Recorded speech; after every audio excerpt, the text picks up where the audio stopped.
서울 양평 고속도로 사업이 백지화된 건 김건희 여사 일가의 땅이 있는 노선으로 종점이 변경되면서 특혜 의혹이 제기됐기 때문입니다. 국토교통부는 타당성 조사 과정에서 시작과 종점이 달라지는 사례가 많다고 해명했는데 최근 5년 사례를 살펴봤더니 이번처럼 종점을 포함해서 사실상 노선 자체가 바뀐 경우는 없었습니다. 윤혜리 기자가 보도합니다.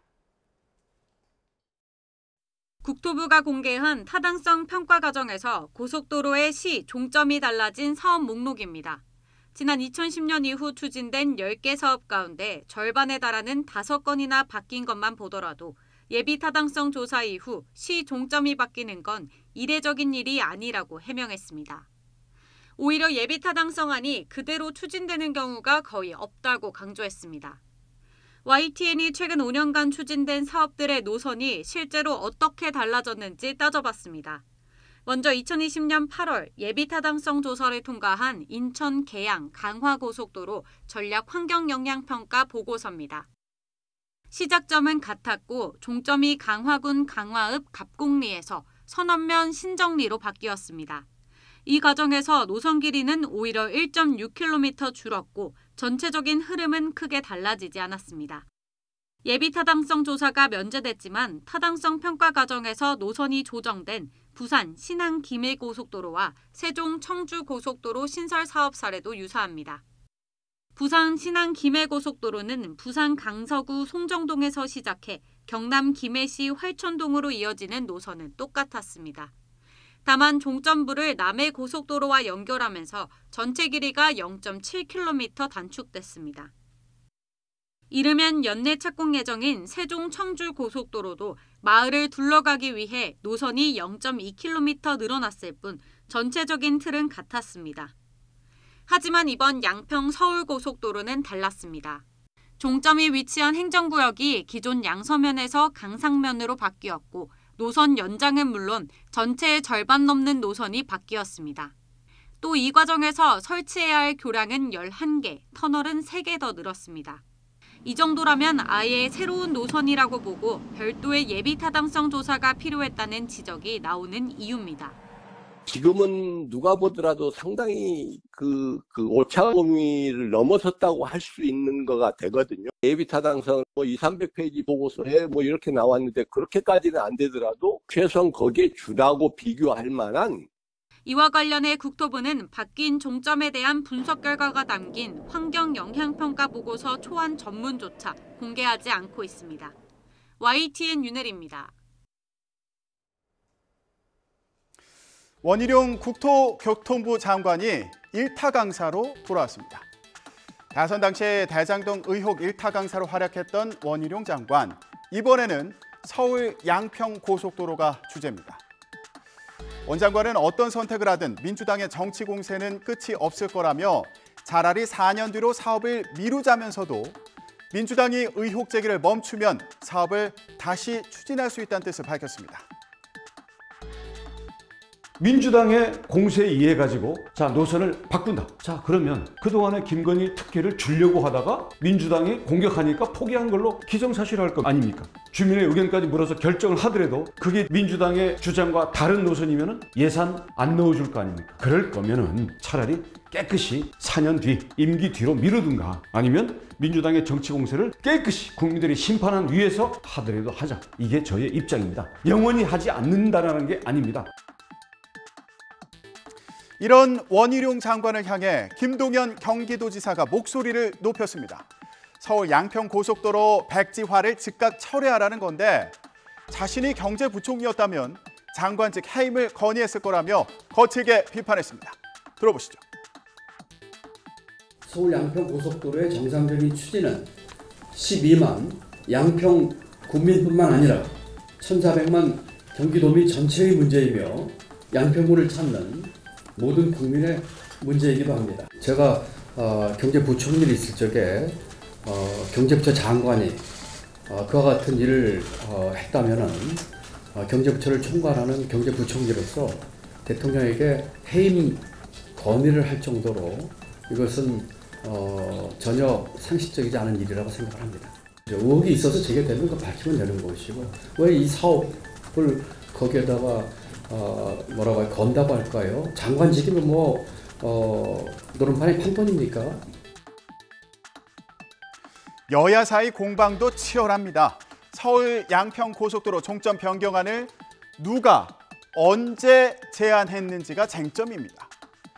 정부 여당은 문재인 정부 때 용역 사업을 따낸 민간 전문업체가 대안을 제시했다며 김건희 여사 특혜 의혹은 말도 안 된다는 입장인데요. 권남기 기자 리포트 보고 오시죠. 정부와 공공기관이 발주한 각종 용역 사업의 입찰 내역 등을 확인할 수 있는 나라장터 사이트입니다.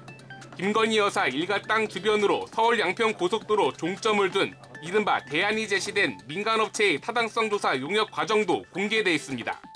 노선 대안 선정을 목표로 한 국토부의 과업 지시서는 문재인 정부 말기인 지난해 1월 작성됐습니다. 이후 민간 전문업체를 대상으로 입찰이 진행됐고 최종 결과는 지난해 3월 15일 발표됐습니다. 윤석열 정부 인수위 출범일인 3월 18일보다 사흘 먼저입니다. 대안을 검토하라는 과업 지시와 용역업체 선정 모두 문재인 정부에서 이뤄진 겁니다. 전임 정부가 당시 유력 대선 후보 부인에게 특혜를 주려고 노선 변경을 기획한 거냐며 국민의힘이 발끈하는 이유입니다. 노선 변경과 관련해서 시작도 민주당 쪽에서 시작을 했고요. 민간업체 용역도 지난 정부 시절에 시작을 했고. 반면 민주당은 용역업체 선정은 문재인 정부 때 이루어졌지만 본격적인 조사 분석 업무는 새 정부 인수위 시절에 이루어졌다며 결국 노선을 바꾼 건 윤석열 정부라는 입장입니다. 권남기 기자 리포트 이어서 보고 오시죠. 실제로 해당 업체가 양평 고속도로 종점 변경안을 국토부에 보고한 건 용역 사업을 따내고 2달쯤 뒤인 지난해 5월 19일. 인수위 기간을 거쳐 윤석열 대통령과 원희룡 장관이 취임한 직후입니다. 임기 말 문재인 정부보다 새 정부의 입김이 강했을 거라며 의심의 눈초리를 거두지 않는 배경입니다. 문재인 정부가 선정한 용역회사가 변경 노선을 제안했다는 것은 사실 왜곡입니다. 정권이 바뀐 뒤에 노선이 바뀐 것입니다. 자, 여기에 대해 원희룡 장관도 재반박에 나서면서 논쟁은 계속 이어지고 있는데요. 원희룡 장관의 설명을 들어보시죠. 제가 취임한 3일 뒤에 용역사가 보고를 합니다. 자, 취임 3일이라면 어떤 상태냐면요. 그 산하 기관들 인사 단위는 일정도 못 끝낸 상태예요. 민주당이 원희룡을 역량을 높이 평가하는 건 이해는 하겠습니다만은 엔지니어링 회사가 용역을 따고 민주당 국토부에서 과업 지시를 내고 양평 군수가 언제든지 영향력을 행사할 수 있었던 그 계획안을 내가 3일 사이에 다 바꿔 끼웠다? 그건 원희룡을 너무 과대평가하는 거 아닐까요? 그건 불가능한 일입니다. 민주당 이재명 대표는 국정조사를 통해서 논쟁을 끝내자 이렇게 공식 요청했는데요. 국민의힘은 논란을 확대 재생산하지 말라면서 거부했습니다. 인수위 1호 과제가 대통령 처가 특혜 몰아주기였습니까? 정부 여당과 정부에 당당하게 공식적으로 요청합니다. 국정조사를 시작합시다. 사실이니 아니니 이런 논쟁을 할 것이 아니라 객관적 자료를 가지고 관련자들의 증언을 확실하게 확보해서 진상이 무엇인지, 누가 바꾸었는지, 누가 지시했는지, 왜 바꾸었는지 밝혀야 하겠습니다. 국정조사 대상에 윤석열 대통령도 포함돼야 된다고 보십니까? 이 사건의 진실을 밝히는데 누구를 미리 특정해 놓을 필요는 없는 것이고 있는 사실 그대로 모든 영역에서 진실을 밝혀내야 되겠습니다. 국정조사는 조자룡의 헌칼 쓰듯 마구 휘두르는 것이 아닙니다. 민주당의 선동으로 인해 애꿎은 양평 국민들이 피해보고 있습니다. 폭염에 고생하는 국민들을 짜증나게 하고 있습니다. 지금은 정쟁을 거두고 오로지 양평 국민들의 뜻을 존중해야 합니다. 자당의 정치적 이속을 챙기기 위해 논란을 확대 재생산하는 행동만큼은 삼가야 할 것입니다.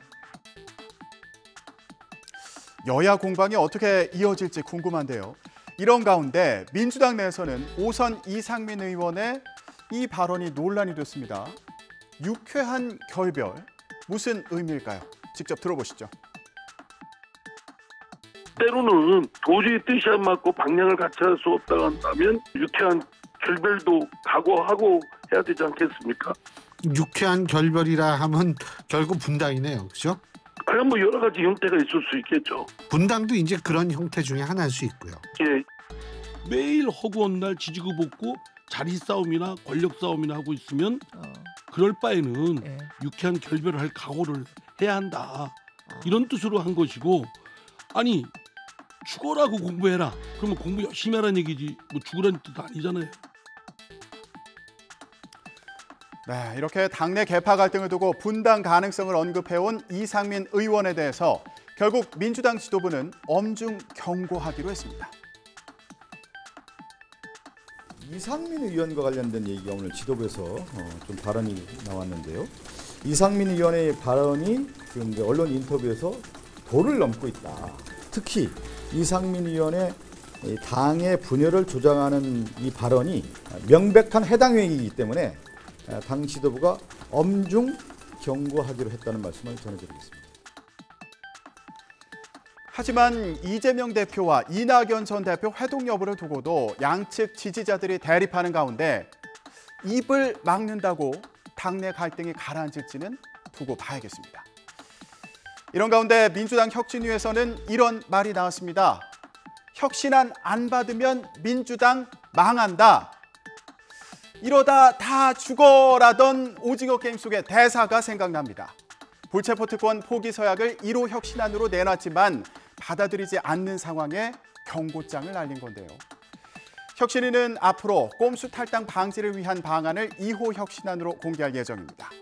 가상자산 논란으로 당 차원의 진상조사를 받다가 탈당한 김남국 의원 등을 겨냥한 조치란 분석인데요. 김은경 위원장의 공개 경고 이후에 민주당의 혁신 논의가 어떻게 진행될지 궁금합니다. 김 위원장의 어제 발언을 들어보시죠. 내놓는다고 안 받으면은 민주당 망합니다. 망한다는 거 본인들이 지금 목 앞에 와 있어서 체감하고 있을 건데 지금 마지막 그렇게 힘겨루기 하는 것이라고 저는 보여지고요. 당의 부담을 덜기 위한다는 명목으로 탈당을 하고 문제를 회피하는 것은 국민의 눈높이에 맞지 않습니다. 의혹 제기와 조사가 이루어진 이후에는 탈당을 하지 않을 것을 당에서 요구하고 이에 불복하여 탈당을 하는 경우에는 징계 회피 탈당으로 보고 당 차원에서 복당 제안을 하는 등의 조치가 필요하다고 보고 있습니다. 오늘 국회 외교통일위원회는 외교부와 통일부를 대상으로 현안 질의를 진행하는데요. 한일 정상이 후쿠시마 오염수와 관련해서 의견을 나눈 가운데 이를 둘러싼 여야 공방이 치열할 것으로 보입니다. 지금까지 전국 브리핑이었습니다.